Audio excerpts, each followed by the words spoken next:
आप एक लोटा जल लिए, 2 बिल्लों का पत्र लिए और आपने अगर चढ़ा दिया तो त्रिदलम त्रिगुणाकारम त्रिनेत्रम च त्रिधायुधम त्रिजन्म पाप संहारम बिल्वपत्रम शिवार्पणम। और भोलेनाथ ऐसे देव हैं जिनके शरण में जाने मात्र से मार्कंडेय जी को भोले बाबा ने अपनी आयु दे दी। भोले बाबा को कुछ अर्पण करने जाते हैं तो जब तक वह पात्र आपके हाथ में है, जब तक वह वस्तु आपके हाथ में है, तब से आप भोले बाबा का नामस्मरण करना प्रारंभ करें। और जब तक आप चढ़ा न लें तब तक उस मध्य में अन्यान्य कोई ऐसी चर्चा न करें जो सांसारिक हो।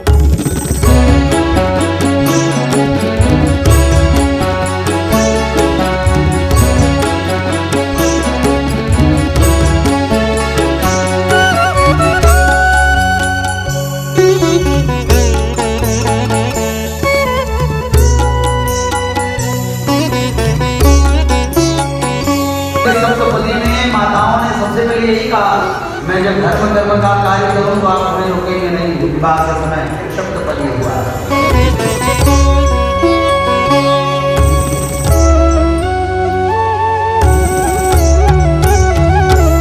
सावन के पवित्र महीने में भोले बाबा को प्रसन्न करने के लिए लोग उन्हें जल अर्पित करते हैं, उन्हें प्रसाद चढ़ाते हैं। एक शिवलिंग पर कोई भक्त जब जाता है शिवलिंग के पास और ईश्वर की आराधना करता है भोले जी की, या उनकी मूर्ति प्रतिमा के पास जाता है कोई भक्त उनकी आराधना करने के लिए, तो भक्त को सीधे भोले बाबा को प्रसन्न करने के लिए क्या क्या पदार्थ अपने साथ लेकर के जाना चाहिए, कौन कौन सी पूजा सामग्री लेकर के जाना चाहिए और क्या क्या उनकी विशेषताएं हैं जो भोले बाबा को प्रसन्न करती हैं।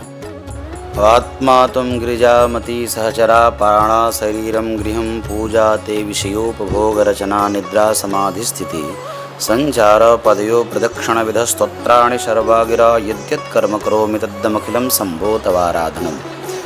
सर्वप्रथम मैं तिलक पत्रिका को धन्यवाद दूंगा कि सनातन की परंपरा को सब लोगों तक पहुंचा रहे हैं कि हम अगर किसी भी देव का पूजन करते हैं तो उसका विधान क्या है, और उस विधान को जानने के लिए अन्यान्य महापुरुषों के चरणों में जा रहे हैं और वहाँ से जानने का प्रयास कर रहे हैं। और उसी विधान में मुझे लगता है कि इन्होंने उस योग्य समझा कि शास्त्री जी आए हैं तो पूछा जाए।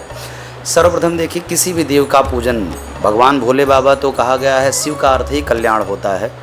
भगवान शंकर तो एक ऐसे देव हैं जिसमें इन्वेस्टमेंट जीरो है।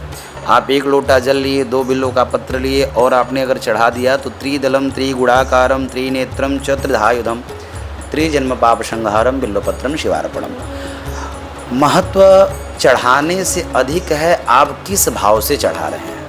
आपने भोले बाबा का पूजन किया, भांग चढ़ाया, धतूरा चढ़ाया, बिल्वपत्र चढ़ाया, शमी पत्र चढ़ाया, ये भोले बाबा को प्रसन्न करने के लिए सारी वस्तुएं हैं। लेकिन उन सारे चढ़ावों में सबसे अधिक जो चढ़ाने की आवश्यकता है वो आपके अपने भाव की है। अगर भाव प्रधान वस्तुओं को आपने नहीं चढ़ाया तो उन वस्तुओं से भगवान भोलेनाथ रीझने वाले नहीं हैं।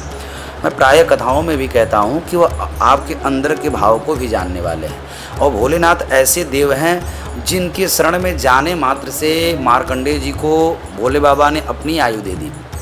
अगर किसी भी देवता को, खास करके श्रावण के महीने में भोले बाबा को बड़े भाव से 11 बिल्वपत्र आप लिए और जल ले लिए, सरयू जी का जल लिए, चाहे आपने नल का जल ही ले लिया, लेकिन जब तक जल चढ़े ना, जब तक बिल्वपत्र, समीपत्र, भांग, धतूरा चढ़े ना, अभिषेक में दूध का अभिषेक होता है, लक्ष्मी जी की प्राप्ति के लिए गन्ने के रस से अभिषेक होता है, सुख समृद्धि के लिए मधु से अभिषेक होता है, शत्रुनाश के लिए भी अभिषेक होता है। परंतु मुझे लगता है कि भोले बाबा का स्मरण करने वाले भक्त को शत्रु बहुत अधिक नहीं होंगे, तो हर अभिषेकों का विधान दिया गया है। अब रही बात, अब जब भोले बाबा को कुछ अर्पण करने जाते हैं तो जब तक वह पात्र आपके हाथ में है, जब तक वह वस्तु आपके हाथ में है, तब से आप भोले बाबा का नामस्मरण करना प्रारंभ करें। और जब तक आप चढ़ा न लें तब तक उस मध्य में अन्यान्य कोई ऐसी चर्चा न करें जो सांसारिक हो, क्योंकि सारे पदार्थों के बाद अगर भाव की प्रधानता नहीं होती है तो सब चढ़ाया हुआ बेकार हो जाता है। और भोले बाबा के जो पदार्थ हैं, मैंने अभी निवेदन भी कर दिया, उन पदार्थों को, और श्रावण के मास में सबसे अधिक शिव पुराण में वर्णन है कि पार्थिवेश्वर भगवान का, अगर आप 12 ज्योतिर्लिंग की महत्ता है ही, शाम्ब सदाशिव जहाँ प्रतिष्ठित है उसकी भी महत्ता है, कहीं कहीं झारखंडी महादेव का प्राकट्य हुआ है उनकी भी महत्वता है।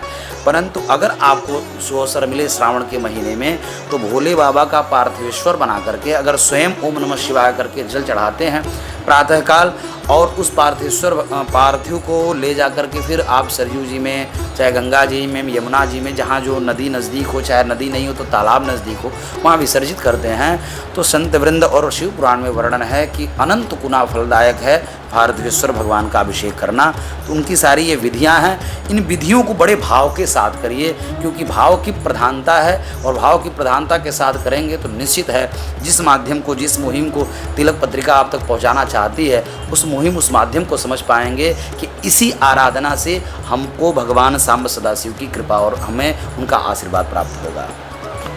देखा आप लोगों ने, शिव को प्रसन्न करने के लिए और उनकी आराधना करने के लिए महत्वपूर्ण बातों को कथावाचक ब्रह्मानंद शास्त्री जी ने तिलक पत्रिका पर रखा। मैं देवेश पांडे, अयोध्या।